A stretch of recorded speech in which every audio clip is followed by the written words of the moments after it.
Hello and welcome to Legally Compromising, where we discuss matters here in the United States and abroad in the international community. My name is Bradford. And I'm Jaden Mount. And welcome to today's episode, where we'll talk about the Milwaukee, Wisconsin gun shop that was found negligent and police officers' shooting lawsuit that happened about last week ago. Some background on it: a Milwaukee jury awarded about $5 million in damages last Tuesday, finding a gun shop negligent and selling a pistol to a man who shot and killed 2 police officers in Wisconsin. Well, first of all, before we get into this, let's actually define what negligence is for all our non-law people out there.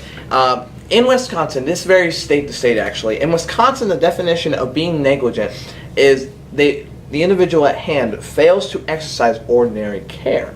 Now, I'll also define what criminal negligence is. It's negligence to a higher degree, typically knowing that you're doing the crime and knowing what the punishment is. It's more interesting to find that it's a gun owner, because all you can do as a gun owner is sell the gun. You don't know what they're going to do with it. And that's right here. It's from a statement from the lawyers of the gun shop owners. That's what they said. He said they urged that the shop clerk and the store owners had no reason to believe that the gun was bought for this act.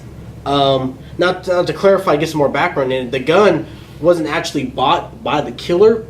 It was bought for the killer. It was bought for a underage person who couldn't buy legally in Wisconsin, and was given to him.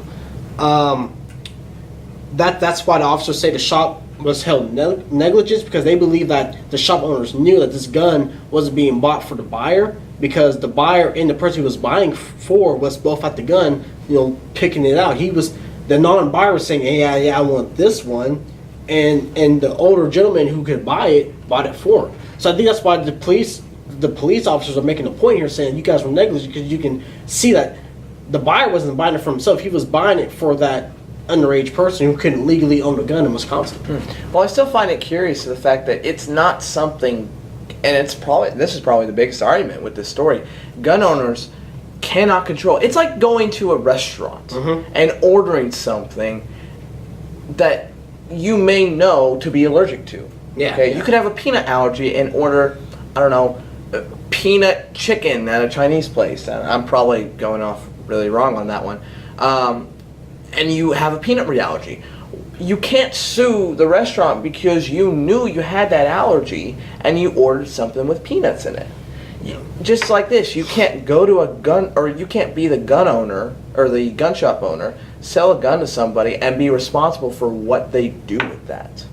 It's very limiting business-wise, and I think a lot of people are seeing this as a threat to gun owners and gun activists nowadays. Yeah, this is going to turn a lot of attention towards like who's buying and who's selling, and it also, this is the second case to make it to trial like this since the passage of the 2005 federal law granting broad immunity to gun dealers and manufacturers, basically saying that you guys aren't held responsible because you make and sell the product.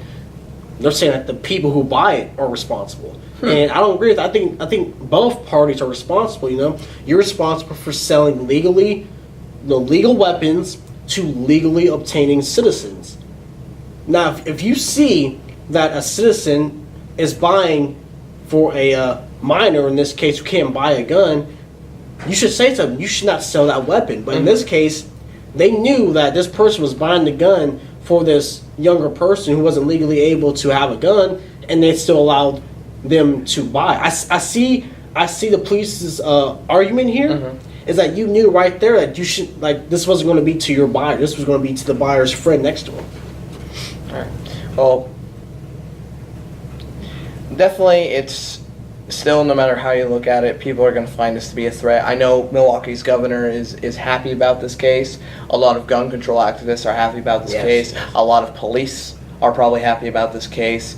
I feel like this is definitely going to change the way gun owners do business now, and it's going to push the gun control agenda. Yeah, I mean, look at this. This is proving a lot of points, especially with mass shootings. For the Umpqua Community College. If that dude was not, they said he had too many mental issues now to have, legally own that gun.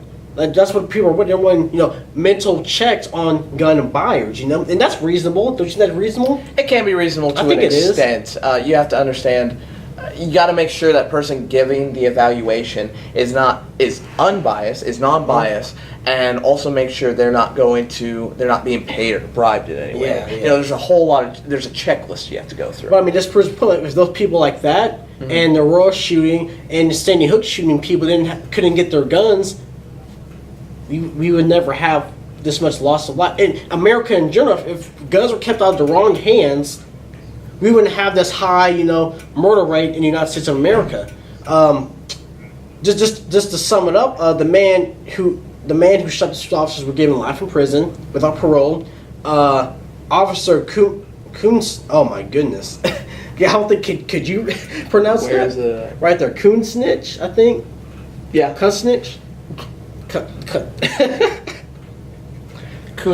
Coonsnitch. He was given about $3.5 million in damages. His family, and the Norberg family was given about $1.5 million in damages. And I think it says the jury also awarded over $700,000 in punitive damages. So I mean, that's a lot of money. They're making the gunners. I think that's a point. They're saying to the gun industry, it's like you're going to be held responsible now, or we're going to bleed you dry.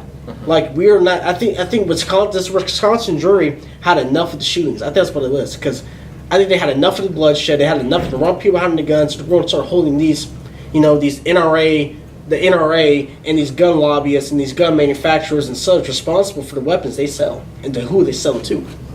Well, let's definitely watch this as it go along. Yeah, I think this is going to be a turning point in the whole gun debate coming up to 2016 general elections.